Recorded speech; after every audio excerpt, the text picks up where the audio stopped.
नमस्कार दोस्तों, क्राइम तक में आपका स्वागत है। तस्वीरें देखिए पहले आप। ये तस्वीरें आपको हैरान कर देंगी। दरअसल ये सुप्रीम कोर्ट के वकील हैं।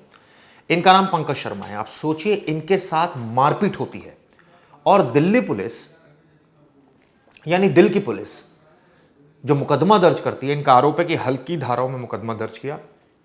और आप देखिए कितने टांके लगे हैं। वकील साहब का कहना है कि ग्रीवियस इंजरी यानी कि बहुत ही गंभीर चोटें आई हैं, लेकिन बावजूद इसके पुलिस ने हल्की धाराओं में मामला दर्ज किया। हालांकि इस बाबत डीसीपी का कहना है कि मामले की जांच की जा रही है और मेडिकल रिपोर्ट जो आएगी यानी एमएलसी जो आएगी उसके आधार पर आगे जो भी सेक्शन होंगे वो ऐड कर लिए जाएंगे। लेकिन इस बीच जो ये वकील हैं पंकज शर्मा, ये पहुंच जाते हैं सुप्रीम कोर्ट और अब सुप्रीम कोर्ट ने इस पर दिल्ली पुलिस से जवाब मांगा है। कहा है कि इस मामले में जो भी एक्शन लिया है उसकी रिपोर्ट दीजिए। आपको बता दूं इस घटना की शुरुआत कैसे होती है, क्यों आरोप लग रहे हैं।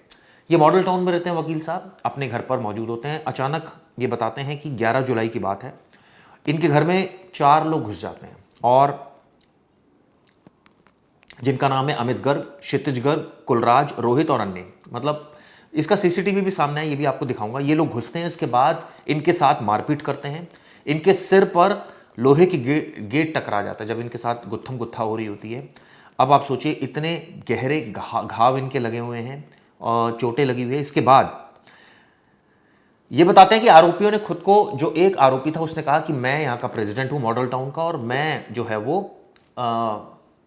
कुछ भी करूंगा। अब ये विवाद हुआ क्यों, दरअसल ये बताते हैं कि पार्किंग को लेकर कोई झगड़ा था और कुछ और मुद्दे थे जिनके आधार पर ये झगड़ा हुआ। और आप सोचिए, ये लोग घर में धमक जाते हैं वकील साहब के और इस तरह से मारपीट करते हैं। बाकायदा इसकी पुलिस ने मुकदमा दर्ज किया। शुरुआत में जो मुकदमा दर्ज किया वो हल्की धाराओं में दर्ज कर दिया, ऐसा वकील का आरोप है। इन्होंने एक याचिका दाखिल की है जिसमें इन्होंने कहा है कि इसको हत्या के प्रयास की तरह ट्रीट किया जाना चाहिए इस केस को। आपको बता दें, ये कहते हैं याचिका में अपनी कि 12 जुलाई को दोबारा आरोपी उनके घर पहुंचे, परिवार पर एफआईआर वापस लेने का दबाव डाला। और ये बताते हैं कि इस दौरान जो उनके घर में कुछ और लोग थे वो डर गए। जब ये लोग आए, इन्होंने तुरंत पुलिस को भी कॉल किया।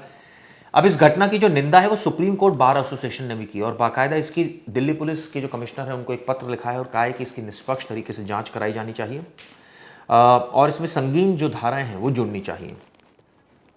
आपको बता दें कि ये जो याचिकाकर्ता हैं ये सुप्रीम कोर्ट के वरिष्ठ बार एसोसिएशन के मेंबर भी हैं और करीब 20 सालों से वकालत कर रहे हैं। और आप सोचिए, जब इस तरह से मारपीट हो रही है तो पुलिस को इस मामले में अकॉर्डिंग टू मेडिकल जो रिपोर्ट होती है उसके आधार पर कार्रवाई की जानी चाहिए। लेकिन सवाल ये उठता है कि जो मेडिकल रिपोर्ट में इंजरीज का जिक्र डॉक्टर करते हैं वो किस तरह से डिफाइन करती है दिल्ली पुलिस, ये सबसे अहम चीज़ होती है।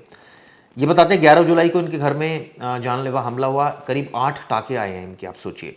और काफ़ी खून इनका बह गया जिससे इनकी जान पर बनाई। और इसके बाद इन्होंने एक लोकल हॉस्पिटल में गए, वहाँ पर इन्होंने ट्रीटमेंट कराया। इसके बाद एमएलसी भी इनकी हुई है। अब ये कह रहे हैं कि एक प्रभावशाली आदमी है, प्रेसिडेंट है, उनकी पॉलिटिशियन से बड़ी अच्छी बातचीत है, इलाके के कई पुलिस वालों से बातचीत है, तो इसलिए कोई एक्शन नहीं हो रहा है, ये आरोप लगा रहे हैं। और आपको बता दूं, मॉडल टाउन में हालांकि इसमें एफआईआर दर्ज हुई है और इसमें पेंटामेड हॉस्पिटल में उनका मेडिकल ट्रीटमेंट भी हुआ, जिसके बाद में इनका एमएलसी भी तैयार हुई उसके बेसिस पर।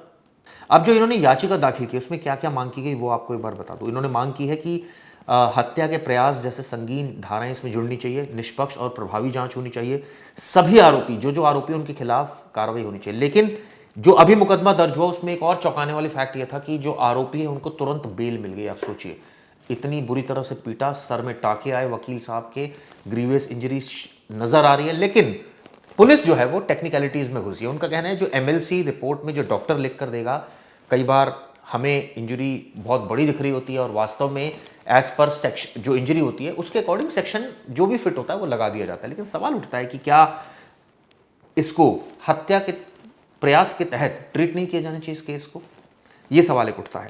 हालांकि ऑब्वियसली इसकी जो फाइनल कॉल है वो पुलिस को लेनी है, लेकिन ये सवाल उठाए हैं और बाकायदा सुप्रीम कोर्ट तक ये सोचिए मामला पहुंच गया है।